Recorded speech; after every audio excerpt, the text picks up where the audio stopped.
Quite concerning. Another report there, it happened in Lagos. Many residents who plied the Lagos-Ibadan Expressway, or will I say the Charlie Boy bus stop area yesterday, had a bit of, a very, very nasty experience on the road.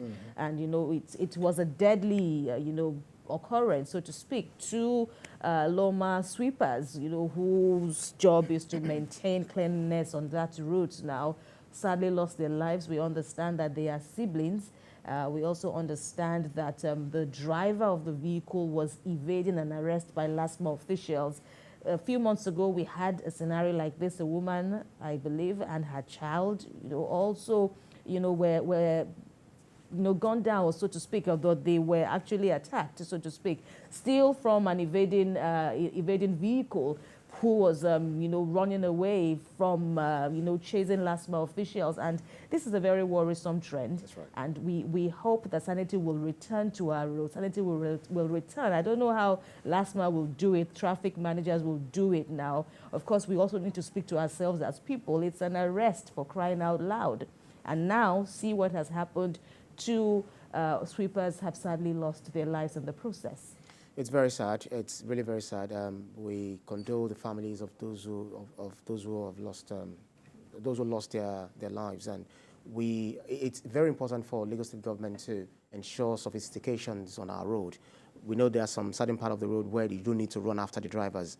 The camera will capture them, so they should expand this across, the metropolis, across the states, and also other states should, they should learn from how to make this. Right. We're actually watching, some shots now from the happenings of yesterday at that same axis of the road. We just saw, the broom, which was, obviously being used by one of the sweepers. Those are their main tools now for, cleaning the roads. And this is indeed a very, very worrisome development. It's happened again, and we hope this will be the last, But sadly, as you have said, a family is grieving not just the death of one loved one, That's right. but two.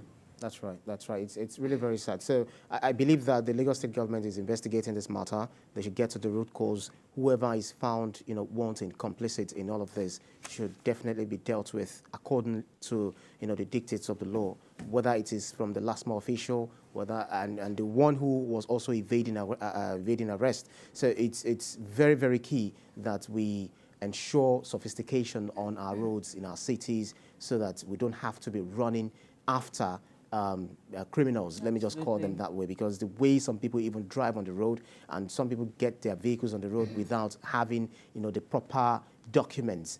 And whoever is found complicit should really, really be brought to justice. Right. It will not be the first time the government will come down hard on, its personnel, and we hope that if this is found to be so, if anyone has, is guilty of any infractions at all, the residents, are definitely expecting some clarity and some needed communication by government regarding this needless deaths. And the family of those who lost their life, the family should be compensated. Entitled, should be compensated. Due compensation, whatever that means. It will not bring back the dead, but at least it will, give them some form of, closure at this point. Our hearts, go out, to the grieving families, and we pray for the repose of the souls of the slain ones.